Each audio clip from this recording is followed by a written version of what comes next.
Hello दोस्तों, नमस्कार। कैसे हैं आप सब?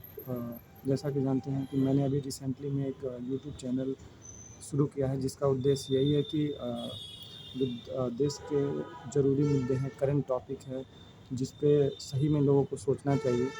लेकिन हमारी मेन स्ट्रीम मीडिया और मेन स्ट्रीम जो बड़े-बड़े अखबार हैं, उनकी नाकामी की वजह से वो बातें आप तक नहीं पहुंच पाती हैं, या वो बातें सही तरीके से अपने सही रूप में नहीं आप तक पहुंच पाती हैं। इसी से बचने के लिए मैंने अपना एक चैनल चालू किया, जिसमें मैं आपको कोशिश करूँगा कि जो रियल बात हो, जो ओरिजिनल फैक्ट हो, वो मैं आप तक पहुँचाऊँ। ये मेरा अभी दूसरा ही वीडियो है इस चैनल का। मैं ये वीडियो बनाने से पहले काफ़ी सोचा कि कैसे बनाऊँ, क्या कंटेंट डालूँ, कैसे एडिट करूँ, क्या सेटअप रखूँ, बहुत सारी बातें मेरे दिमाग में आ रही थी।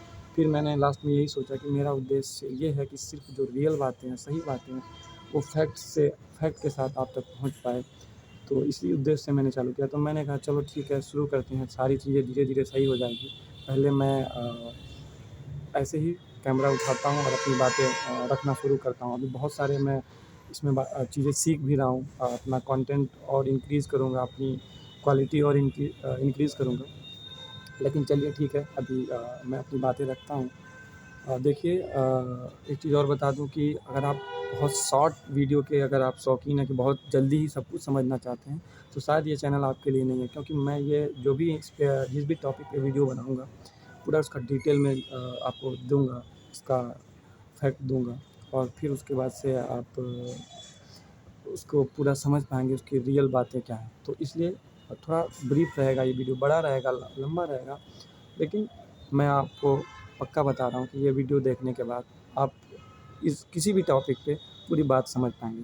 तो चलिए, सीधा मैं आपको देश में सबसे चर्चित मुद्दा जो अभी करंट में चल रहा है, सीजेपी प्रोटेस्ट जो अभी पिछले दिनों यानी कल 20 तारीख को देखा गया, मैं उसके बारे में बात करता हूँ। ये क्यों हुआ? इसका क्या उद्देश्य है?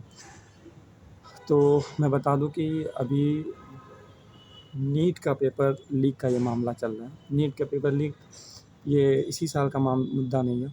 ये पिछले साल भी देखा गया था और 2024 में भी देखा गया था। हालाँकि 2024 में तो सीबीआई जाँच तक हुई थी और जो आरोपी थे उन्हें दोषी करार पाया गया था और उन्हें दंड भी दिया गया था। तो उस चीज़ से सरकार या फिर जो परीक्षा एजेंसियाँ हैं, अभी तक सीख नहीं पाई, और हर साल ये पेपर लीक होता रहा।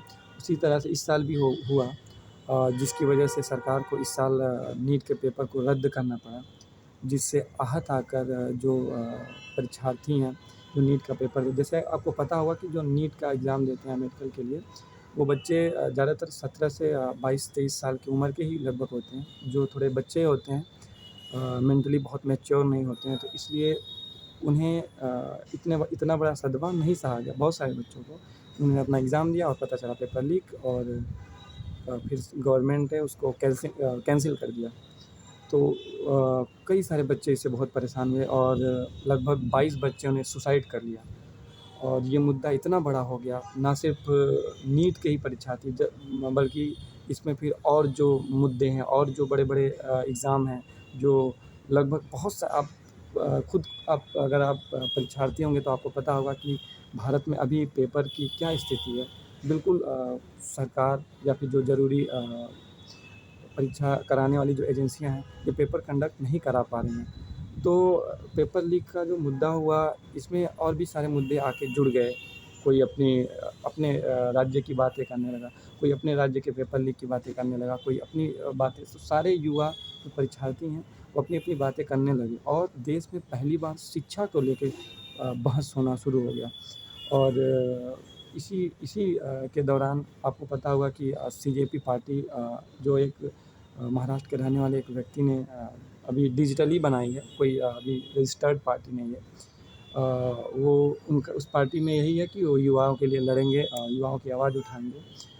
उसका कॉकरोच नाम इसलिए पड़ा, मैं बहुत शॉर्ट में बता देता हूँ कि एक जज साहब ने किसी दूसरे मुद्दे पे, किसी दूसरे टॉपिक पे आके ये बात बोली थी कि जो बेरोज़गार युवा हैं वो कॉकरोच की तरह हैं। तो उसी से आहत होके अभिजीत जी ने कॉकरोच जनता पार्टी बनाई। तो उसी पार्टी ने इस मुद्दे को कैच किया और उसको लीड करना शुरू किया कि मैं जो नीट के अभ्यर्थी हैं, उन्हें मैं इंसाफ़ दिलवाऊँगा और अपनी मांगें रखना शुरू कर दी। वो जंतर मंतर पे प्रोटेस्ट का आह्वान किया उन्होंने और अपनी 2 विशेष मांगें रखी। सबसे पहला कि धर्मेंद्र प्रधान जो शिक्षा मंत्री हैं वो इस्तीफ़ा दें, और दूसरी मांग ये थी कि जो अभ्यर्थी जिनके बच्चे डेथ किए हैं, सुसाइड किए हैं, उन्हें 1-1 करोड़ रुपए कॉम्पनसेशन मिले, जो कि एकदम जेन्युइन बात थी। बहुत कोई इसमें ये नहीं था कि कोई राजनीतिक मसला है या कोई और भी। तो बहुत ही जेन्युइन बात थी कि भाई बच्चा सुसाइड किया आपकी वजह से, आपकी लापरवाही की वजह से, आपकी कमियों की वजह से, तो उन्हें कम्पनसेशन मिलना चाहिए। तो ठीक है, उसने फिर उन्होंने अपना प्रोटेस्ट का आह्वान किया। और इस प्रोटेस्ट में देश के अलग-अलग युवा जुड़ने लगे, यहाँ तक कि विपक्ष के लोग भी जुड़ना शुरू कर दिए और ये धीरे-धीरे आंदोलन बढ़ता गया। इसी के दौरान आपको पता होगा कि सोनम वांगचुक जो लद्दाख के रहने वाले हैं, ये भी इसमें अपना इंटरेस्ट दिखाए और इस प्रोटेस्ट से आके जुड़े और उन्होंने भूख हड़ताल का ऐलान कर दिया। और दिन पे दिन बीतते गए, लगभग 18-19 दिन बीते और उनकी सेहत काफ़ी बिगड़ती गई और सरकार इस दौरान कोई बातचीत नहीं, कोई कॉन्टैक्ट नहीं, टोटली इग्नोर किया। लेकिन धीरे-धीरे दिन पे दिन बीतता गया तो लोगों में और आक्रोश बढ़े और धीरे-धीरे एक छोटा-सा आंदोलन एक पूरा बड़ा रूप ले लिया, जिसमें देश के हर कोने से लोग जुड़ने लगे। अब इसके बाद पुलिस ने एक इसमें गलती कर दी। गलती ये थी कि पुलिस ने इस आंदोलन को कमज़ोर करने के लिए इन्होंने सोनम जी को जबरन प्रोटेस्ट साइट से उठा के हॉस्पिटल में एडमिट कर दिया, उन्हें ये हवाला देते हुए कि उनके शरीर को बचाना हमारा वो है, कर्तव्य है, तो उन्हें अभी हॉस्पिटल में रहने की ज़रूरत है, उन्हें इलाज की ज़रूरत है। इससे बच्चे और आक्रोशित हो गए और ना सिर्फ सोनम वांगचुक ही अकेले अनशन नहीं कर रहे थे, उनके साथ बहुत सारे बच्चे भी भूख हड़ताल पर बैठे हुए थे। तो जिस तरह से पुलिस ने सोनम सर को प्रोटेस्ट साइट से उठाया, सभी लोगों के मन में एक आक्रोश आ गया और जैसे कहते हैं ना कि आग में घी डालने का काम किया। तो जैसे ही सोनम सर को उठाया और ये सोचे कि प्रोटेस्ट कमज़ोर हो जाएगा, वो और तगड़ा हो गया और देश के सभी युवा एकत्रित हो गए और इन्होंने जैसा कि कल यानी 20 तारीख को एक मार्च निकाला था कि हम जंतर मंतर से संसद तक जाएंगे, पीसफुली प्रोटेस्ट करेंगे। तो उन्होंने उसमें इतना ज़्यादा से ज़्यादा लोग, मतलब पुलिस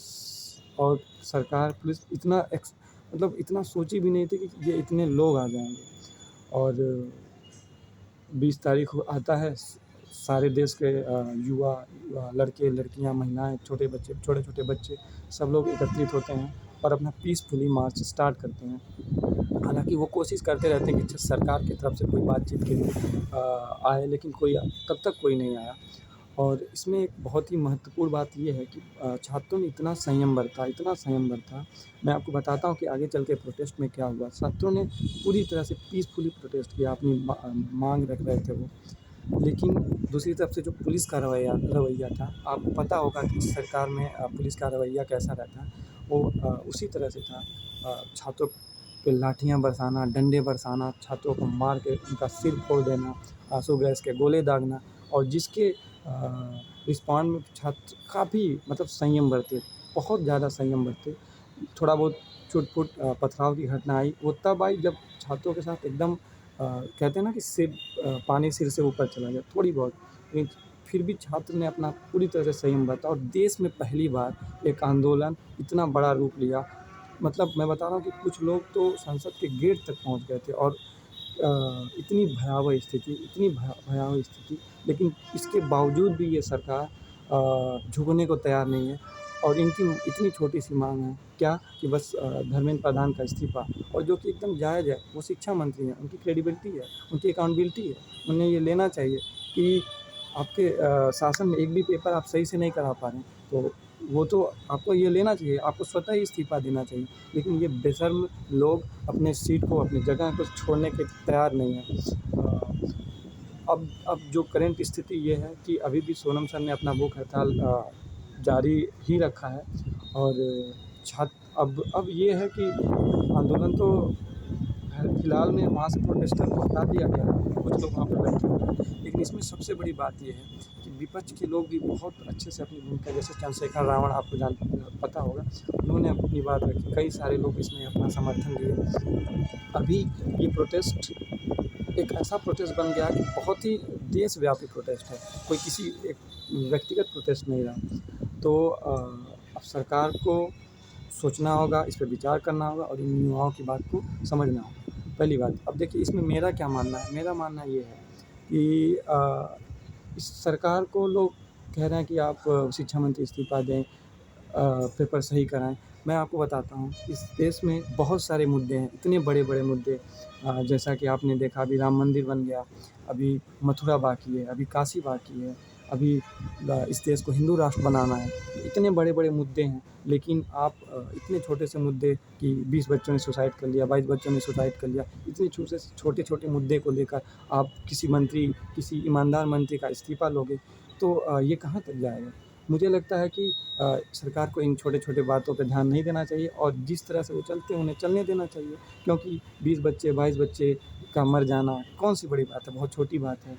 और ना सिर्फ नीट, हर एग्ज़ाम कोई भी एग्ज़ाम हो, ये लोग लीक मतलब आवाज़ उठाने लगते हैं। आजकल सोशल मीडिया है, कोई भी अपने फ़ोन से वीडियो बना के डालने लगता है। तो मैं चाहता हूँ कि सरकार को इन सब बातों पे ध्यान नहीं देना चाहिए। और जहाँ तक पेपर लीक का मामला है, मैं तो सुझाव दूँगा सरकार को कि सबसे अच्छा सॉल्यूशन इसमें ये है कि पेपर ही ना करवाया जाए। सबसे बढ़िया आपको मैं एक बताता हूँ, जैसे आप देखे होंगे त्योहारों में, होली, दिवाली या दशहरा में दुकान के आगे वो लोग एक स्कीम देते हैं कि लकी ड्रॉ, आप ये कूपन खरीदिए, इसमें से